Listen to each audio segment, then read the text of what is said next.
Hello, welcome to another bookkeeping session, and today we are going to solve a complex exam question relating to departmental accounts. As we have studied in our previous chapter that departmental account is the account which has several departments, and when we are preparing the income statement or statement of financial position, we should combine all the department into one category. So our question was about a trial balance of Nando, who runs a business with two departments, Department A and Department B. And the following was the available information. So information of Department A relating to opening stock purchases and etc., but also of Department B. But we also had the apportionment basis of expenses, whereby we had the floor space occupied in square meters, whereby Department A had 30 square meters and Department B had 20 square meters, but also apportionment based on number of employees, whereby Department A 6 and Department B 9. Other informations were as follows: wages and salaries, staff insurance, rent and etc. Required draw up Nando income statement in columnar form for apportionment apportioning expenses among departments in suitable basis. Remember that expenses should be apportioned according to their respective bases. As we have studied in our context or chapters there, we had 3 bases, whereby we had the number of employees or staff, I mean floor area, but also some of the question utakuwa unaambiwa department ipi imeinka expenses gani, but also you can apportion on the means of sales or purchases. Kwa hiyo before kabla sijafungua income statement yangu, kwanza nitaonyesha working the expenses, ili baadaye nikienda kufungua kule itakuwa rahisi kwenye kusweka. So apportionment nitaanza na ya kwanza ambayo ni apportionment of wages and salaries. So I will start apportionment Roman 1, apportionment of wages and salaries. And according to our context, apportionment of wages and salaries tunatumia number of employees. So tuta apportion on basis of number.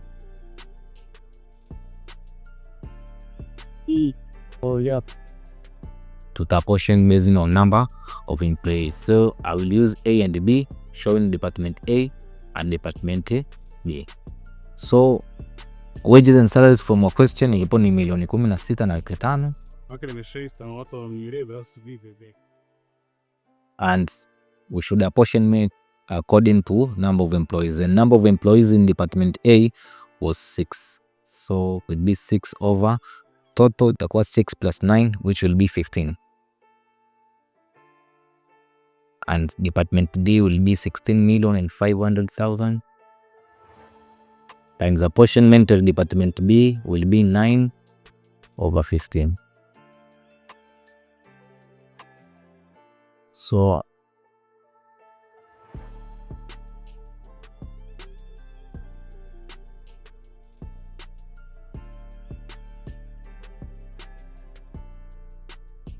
pata hapa 6,600,000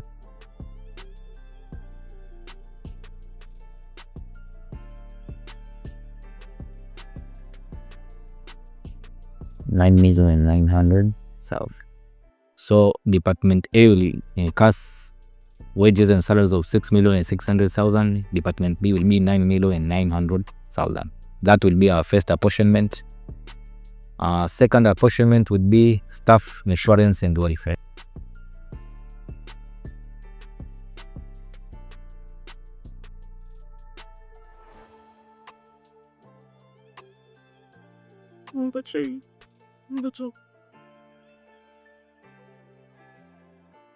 And we also use number of employees. Kwenye mtihani utaambiwa kuna mtihani utaambiwa utumie basis zipi, lakini akikaa kimya lazima ujue tunatumia basis zipi kwenye kwa portion. So we'll have Department A, we'll have Department B. So staff and insurance was 4,500,000. Yeah, 453.30 over times. So Department A will be 6 over 15. For Department B will be 9 over 15. So when you apportion,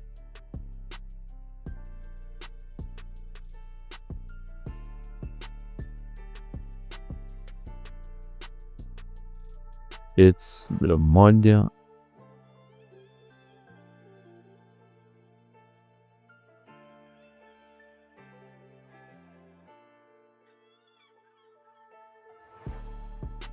So utakuwa usha portion stuff on the insurance. Alafu apportionment nyingine ni ya rent and rates.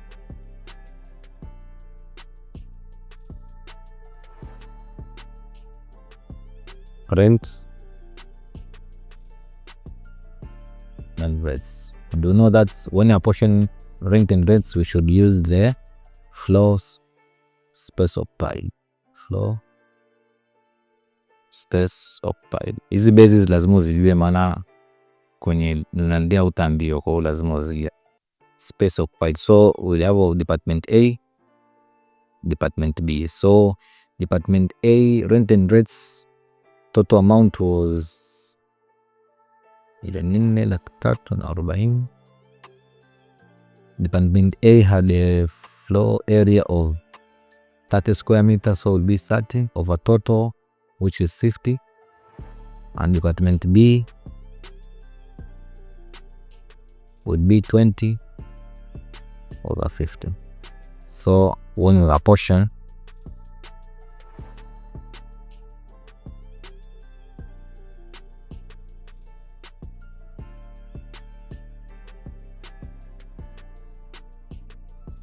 itakuwa milioni 2 4,000. I'm going to form you 43 times 20 divided by 50. Utakuwa 176. Utakuwa usha portion rent and rates. So lazima uspeed kidogo, maana hizi hapa ni workings tu, asitakuwa na nambia yote. Kwa penda Roman 4. Roman 4 will be the apportionment of light and heat. Light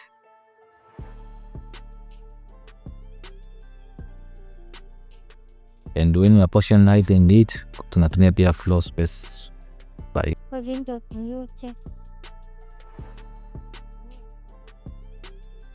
So we will have department A, but also we will have of department B. So light and heating of the total amount ilikuwa ni 2,750,000 times 30 over 50.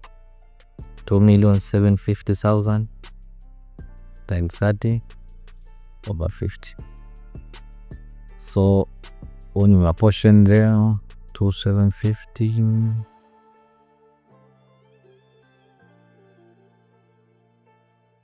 1,060,000, and the other will be, kwa hiyo itakuwa ndo light and heat, na apportionment nyingine itakuwa ni apportionment ya general expenses. And from our question tuliambiwa kwamba general expenses to be shared equally, or general expenses itakuwa shared equally among department. So the other apportionment will be general expenses ambao kwenye swali tumeambiwa to apportion equally, kwa each department watashare sawa equally. So itakuwa rahisi tu department A, department B. So if kama ni equally, manake a half each, kila mtu atachukua nusu. Na general expenses amount ilikuwa ni 7,200,000 nasema ni.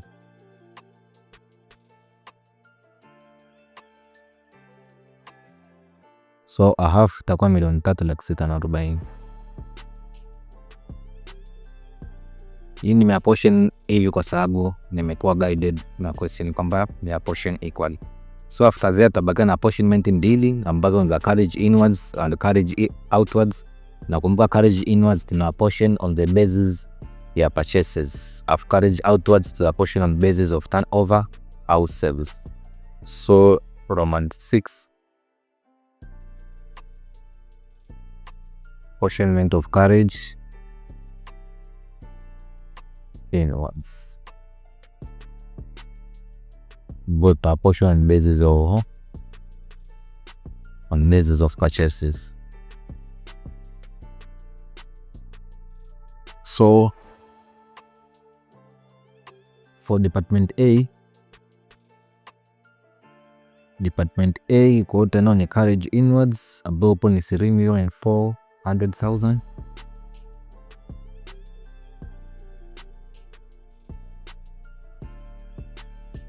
Multiply na tena ni purchases. Sasa purchase at department A was 48 million and total purchases magwe that we measure department A na department B, ambapo department B ilikuwa ni 52 million. So when you add up utapata 100 million. So on your portion hii hapa, and also department B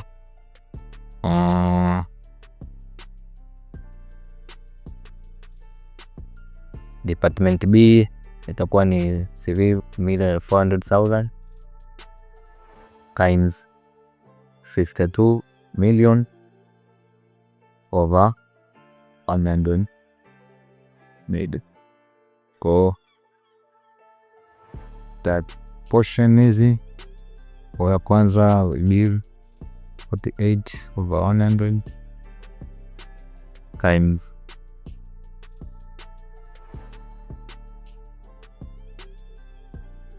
so itakuwa 1,063,000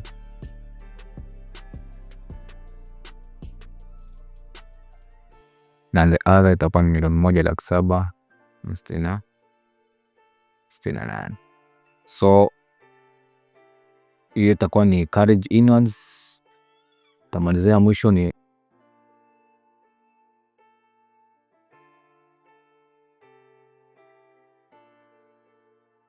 mwisho itakuwa ni carriage outwards ambayo ina portion kwa kutumia cells or an over.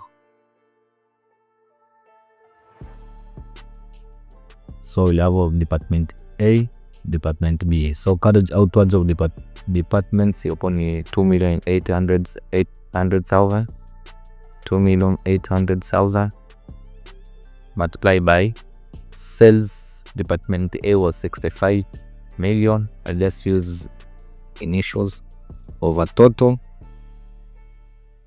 which will be 140 million,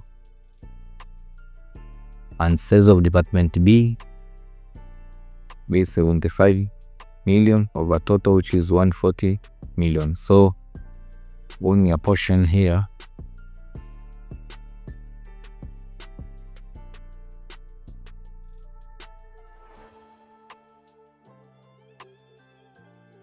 get 1,300,000 1,300,000, and the last will get 1,500,000. So this will be my first step showing all workings ambazo zinahitajika kwa ajili ya kulipa portion expenses.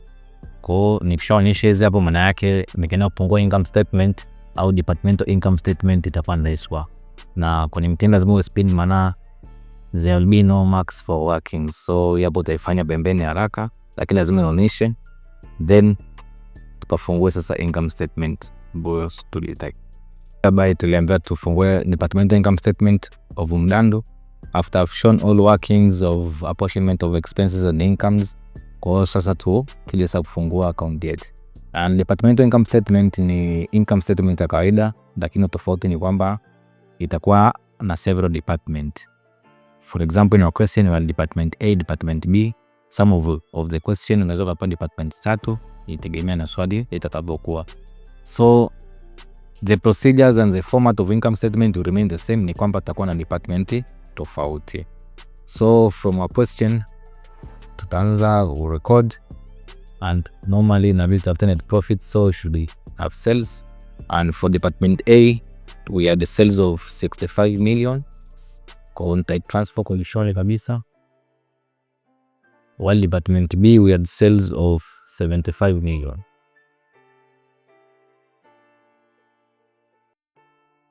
So after that we should calculate the cost of goods sold in order to after the profit. So less cost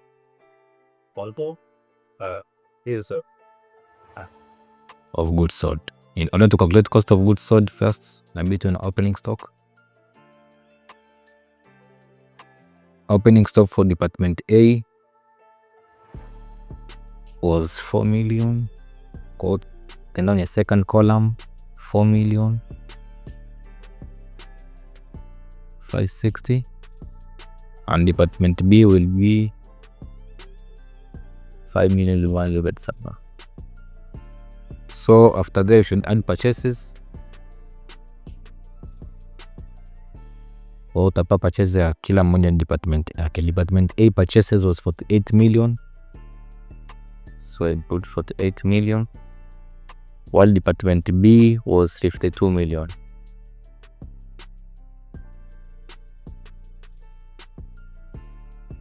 Also you should add the carriage inwards.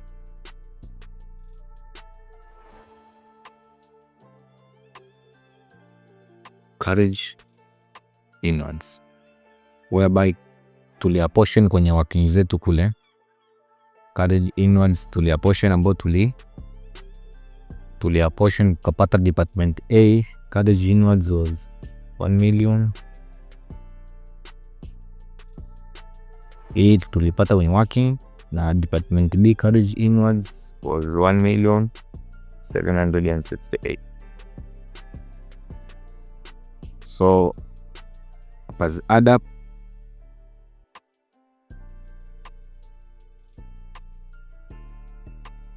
add up the two.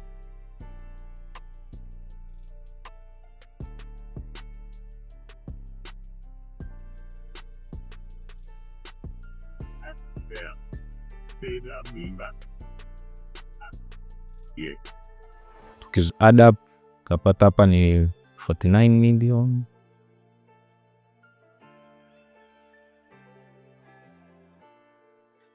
While when you add hapa pata 53.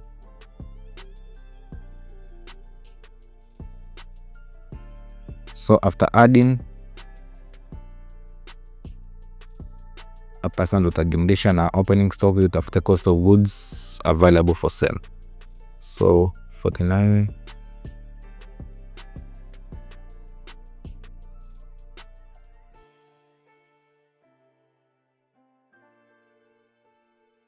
add hapo utapata 54,190. After adding up napata COGS ambao ni cost of goods available for sale, then department A afu department B 253,768 because that was first time. So department B tapata 58 million 868. So hiyo utakuwa ni COGS. So after tukishapata COGS na badala huyo kutoa closing stock or closing inventories. So closing stock for department A was 5,120,000. For department B was 6,410,000. So when you find the difference, tutakuwa tumepata cost of goods for department A would be 49,072,000. For department A, for department B would be 52 million. So hapo tutakuwa tumeshapata cost of goods available for sale. So after there, they are going to calculate the gross profit.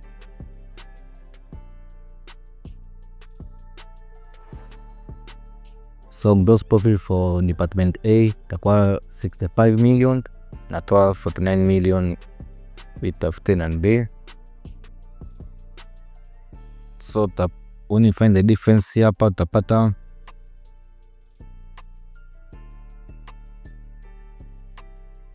so hizi hapa ndo utakuwa ndo gross profit zetu za department A na department B.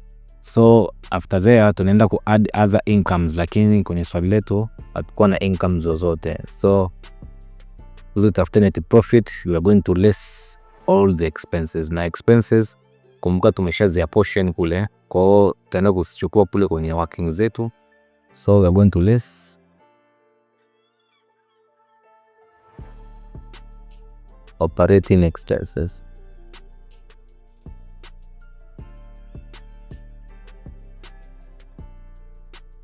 We are going to list all operating expenses. So expenses, we had wages and salaries. We have on the list. Wages and salaries. We had staff insurance and welfare.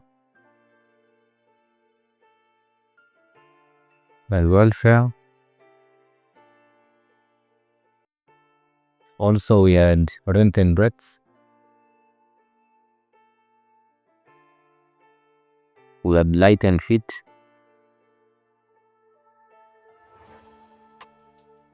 We had general expenses.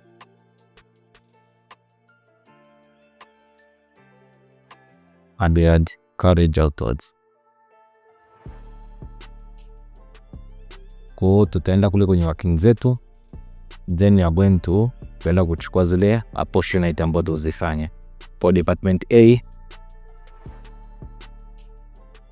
department A, wages and salaries tulia portion tulipata ni 6 million na laki sita, while department B was 9 million and 9. Hapa nitakuwa naenda kwenye working school mwanzo nasichukua hizi tunadia haraka. Department A tulipata 1 million 12, while tulipata hapa tutakuwa tunazilist. Rent and rates tulipata 2 million 6.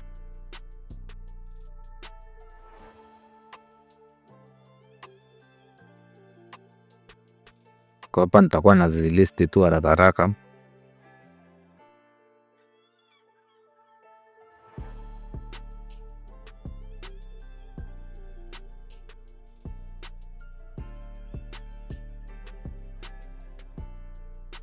Kwa hiyo hizo ndo apportionment zetu. After there we're going to add up all expenses.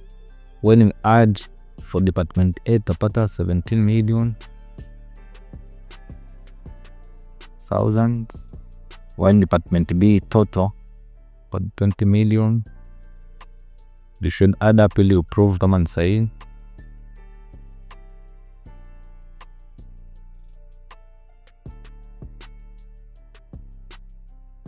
Kwa hizo ndo nani zetu. So after there we're going to calculate the net profit or net loss. Net profit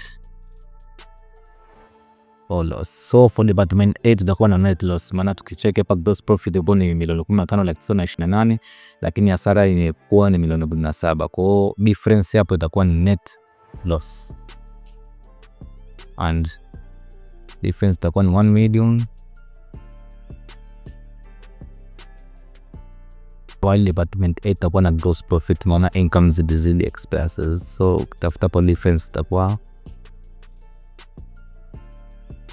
So after that utakuwa tumeshamaliza na net loss nitazowekea bracket, lakini profits tunaziacha in positive way. So hiyo ndo itakuwa ndo departmental income statement of Unyago. And in case the question labda ilikuwa tufungue statement of financial position na tukapewa assets na zile liabilities and capital, ule au tutafungua in terms of department, we just add them up. For example, department A had a motor vehicle of 10,000, department B of 5,000. Tukaona zijumlisha after nazoweka sehemu moja. Tutafanya another practical example ambayo itakuwa na statement of financial position. But for today, this was the solution for the required question. Thank you and welcome to another session.